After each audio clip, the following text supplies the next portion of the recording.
we always say there's no greater compliment to a toy than for a child to buy it with their own money. Hi there, I'm Gianna from Family Fun Twin Cities, and this is the Let's Go Do Fun Stuff show. Before Family Fun Twin Cities even was a figment of our imagination, I stumbled upon Kiddywampus and wanted to tell everyone about it. And now, almost 11 years of FFTC and 17 years of Kiddywampus, we are still each other's biggest fans. Omri and I got to meet with Amy Saldahn, the owner and energy behind Kiddywampus, and with Haley Tallman, the store manager and the energy behind and in front of Amy. So tell me about coming to Kiddywampus. What drew you here? Well, I first learned about Kiddywampus through social media. I saw Amy on all of the social media accounts and everything. And that was always kind of the toy store that I looked at as like an aspirational, like we wanted to kind of get to that point with our social media. And so when I was looking for a job, I came straight to Kiddywampus, and it happened to work out timing wise. And I think that it ended up being the perfect fit because I'm such a toy nerd. She really is. I am such a toy nerd. And at Kiddywampus, we're all about kind of the product knowledge side and the experience for the customers. So it just really fit really well. We definitely try to have like a mix of things that are educational for parents and kids, but also just things that are fun too for everybody to watch. So those are always the videos that I want to pull up and just watch for a long time, are the funny little videos. Little bit of product knowledge, but also the goofy, silly ones that are just kind of like fun shenanigans in the store. So, exactly. What are a couple of your favorite things here in the store? Oh, product-wise? Oh, that is a big question. Maybe, and when I say favorite, I don't mean like top all-time favorite, but what just comes to your head? Well, I tend to think of it more in categories. So I was a theater kid. So I'm a big fan of all of the imaginative play stuff. I think developmentally it's so helpful for kids to be playing doing imaginative things all the time. But also I'm a big fan of all the crafts and stuff. So those tend to be the categories I go to the most, especially when people are kind of stuck and they're like not quite sure what kind of gift that they want to get.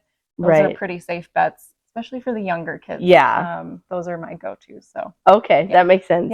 And then of course there's all the building things, and there's the games, and then there's the books, and playing is all kinds of stuff.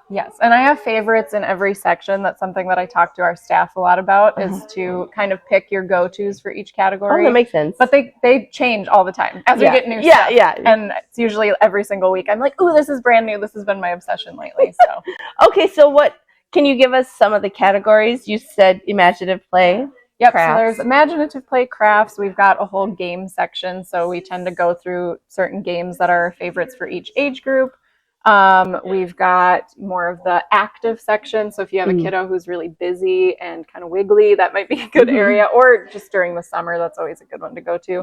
And then we have an area that's 2 and under. So the rest of the store is organized into categories, but that specific area is for that younger age group. So if you're looking for a new baby or like a 1-year-old gift, that's kind of the go-to spot. So great. Yes, Amy Saldahn, owner of Kiddywampus in Hopkins, Minnesota. Why is it called Kiddywampus? Kiddywampus is a name that means left of center, higgledy-piggledy, kind of seeing things differently. And we thought it was the perfect name for a toy store. It's an old Scottish word, actually. How long has it been around? It's been around just over 17 years. So we have been around. We opened in Edina in the Morningside neighborhood in a little building. Then we moved to St. Louis Park with a little bit larger space. And 9 years ago, we moved here to Hopkins, which is kind of our flagship. And then 2 years ago, we started a second location in Chanhassen. But this will always be kind of our, home space, if you will. So did you start like Kiddywampus? I did, yes. I started it as the toy store I always wanted for my own kids. A place where kids could come in and kind of own the place, right? Play with the toys and look around and feel really at home. I also wanted a place for parents and caregivers could be relaxed and kind of just, it's their space, right? So there's no pressure to buy anything. There's no pressure to, what's your child doing? I get really excited when kids come in the store because to me, it's just like it's like a toy room that is empty until a child comes in. And that's when the fun really starts. Yes, But, you like new products. We do too. We go to trade shows every year looking for the best of the best and new things. Do you ever go to a toy store and kind of are looking around, like I saw you on the Lego wall, like looking at Lego? Is that kind of your favorite toy at this point? Probably. Just the satisfaction of building something. Yes. And you know what's really interesting is that now adults have gotten in on the fun. Now adults have decided that toys can be fun for them too. And so we're seeing this whole new group of customers, parents, and also, people who don't even have kids in their lives who just love to build Lego because it's really good for them to play, right? Now, kids know that. We all know that. But even, we see some retired folks coming in looking for puzzles and Lego, just some ways to have fun. Yeah. So kids had it right all along. Yeah. Probably the only thing that I don't like about toy stores is coming in and having your parents say no. That's so hard, isn't it? I Right. completely agree. Do you know how we handle that at Kiddywampus? If the child is really young, we say, why don't you put your toy on our magic shelf and then no one else can play with it until you come back. Usually that is enough because a child, of course you want to take it home with you, but even more than that, you don't want anybody else to play with it. Yeah. So if we put it on the magic shelf, of course, then once kids get to a certain age, they look at me like, I'm not buying that. That's not happening here. Then we talk about making a list, right? Did your parents tell you to make a list for birthdays or holidays? Holidays, not really. Not birthdays? I really just tell them like a few days in advance, hey, I want this. Yep. I don't make that. So that's even better, right? With some parents, we have the kids make lists for birthdays, for holidays, because did you ever have this experience as a child? You go to a store, you really want something, and then you kind of forget about it a few, minutes later, versus something that you like. Think about a Lego, your favorite Lego, where you like, I want it. You wanted it for months and months and months. That's the kind of toy you really want to get, right? Yeah. Because it's on your mind for a long time versus something that's just kind of in and out. So we help parents with that, we hope.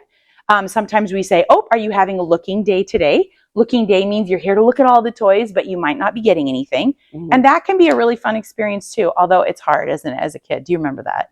Yeah. I don't know. It's really more just for me now is if you want to buy it yourself, really. Yes. Now. So now you're probably saving up your own money, I'm guessing. Yeah. So that is really good for you, but also really hard, right? It's like you can get just buy yourself. I'm like, right. Okay. But then you have to prioritize, right? If it's your money, you got to think about what you want to spend it on.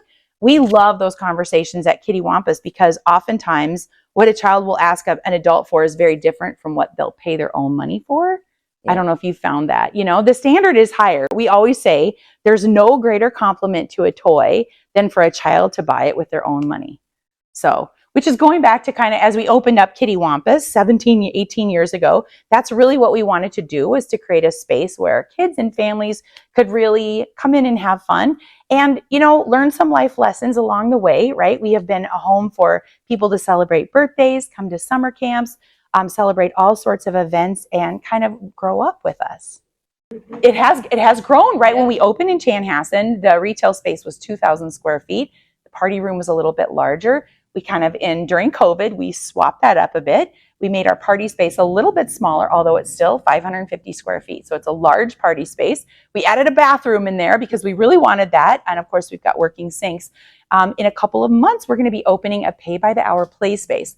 Oddly enough, people think that the Hopkins location is larger, but Chanhassen is actually larger at 4,400 square feet. So it is our larger store, and it's the store where we have the retail space to really showcase a couple of lines like Lego, Calico Critters, Schleich. I mean, some of those lines, we just have a lot more space. So this is what we are known for, is classic imaginative play, open-ended play, which is really good for kids because when you're playing, you're at that kind of top level of engagement, right? Do you ever notice that when you're playing, like if you're building Lego, did you ever notice doesn't really, like, you don't have to time yourself like, I've got to spend 15 more minutes on this. Like, time flies when you're doing something you love, right? That's really the value of toys, because toys are how kids learn and grow. And we know that happens at the best when they're really engaged and having fun, which is why if you really love Lego and you play with Lego a lot, we know you're developing certain skills, right? Spatial, construction skills, you're building all sorts of kind of analytical skills with how things are put together. It's really good developmentally for you. So as a mom, I never minded when my kids wanted to play with Lego because it's so educational. You probably noticed as mom, the skills that he's developed actually, right? I mean, when kids go into geometry, hello, you've been building in 3 dimensions already with Lego, right? It just makes a little bit more sense. So, yeah. Yes, the party that we're known for is Action Jackson, where you throw paint on the wall. Always going to be my favorite because it's so cheeky and kind of mischievous. And if you do it in real life, you're usually going to get yelled at. We also have a Pokemon party, Super Mario. We're incubating a Minecraft party. I think that will launch next month. And we've got the standard Princess Fairy, all sorts of fun things. During the summers, we've got fabulous summer camp. This summer, we've got a Barbie camp, Hot Wheels camp, Transformers camp. We're doing, of course, our classic Build-A-Fort camp, which we've been doing for years and years. And then we have a ton of special one-off events. Like we've got a weekly Pokemon club. We've got ukulele classes. We've got all sorts of fun. We're calling it an invention lab, the Wampus Invention Lab. And we're opening it up at specific times. So school release days, certain days that we are able to kind of designate when our studio is open. And that's really, it's $5 a child. You can come in, use all of our supplies and invent. Now, you know, from kid perspective, it's just super fun because it's a whole room filled with great materials and you can really go at it and make as much as you want. From a parenting perspective, it's super educational, right? Not that we're going to talk to the kids about that. It's really a place where you can come and make what you want, right? So the child's imagination and brain is kind of the active ingredient. Otherwise, just a room full of supplies. So we've been really excited by how that's been received by kids and adults. Thank you, Amy, and thank you, Haley, for everything you have done for our community. Kiddywampus is an amazing resource, and we can feel all the love and support for all the families of the Twin Cities. Family Fun Twin Cities provides a weekend family fun guide that divides into regions of the metro.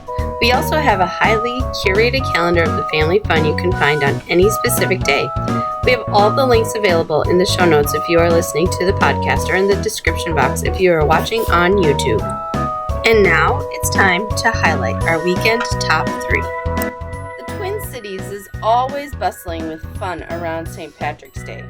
I remember one year I chased a leprechaun around the city streets. There are parades to choose from and lots of festivals. You can check out all the shenanigans on our St. Patrick's Day article, but my top choice? The Irish dancing at the Landmark Center. I don't think I can get enough Irish dancing in my life. And that happens on both Saturday and Sunday. Children's Theater Company captured the fantasy and whimsy of the children's classic Alice in Wonderland while delivering a comic performance worthy of the whole family.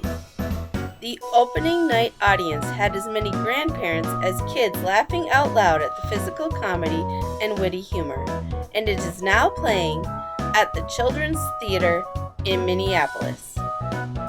This is the week of my kids' spring break. If it's yours too, we have a spring break guide for you to use. If it's not though, here is my advice for this weekend. Stay home. The weekend could potentially be crazy with out-of-town guests. When I was in Indianapolis, our host told us that the locals avoided their children's museum for the entire month of March because spring break packs the museum out. Or you could always head for your favorite Twin Cities secret. And now it's your turn to go do fun stuff. Build the room with Lego. Yeah, absolutely. Yeah, but I don't know if... Until your parents come in and say to pick it up. Right. Magical critters still exist. They do. Like, You did not I say that don't- with fondness. well, Does that take you to a dark place? no. No. We had them and then we didn't. I'm really impressed that you are here because my kids in middle school would not have been. Like, it's very impressive that you're awake and with us.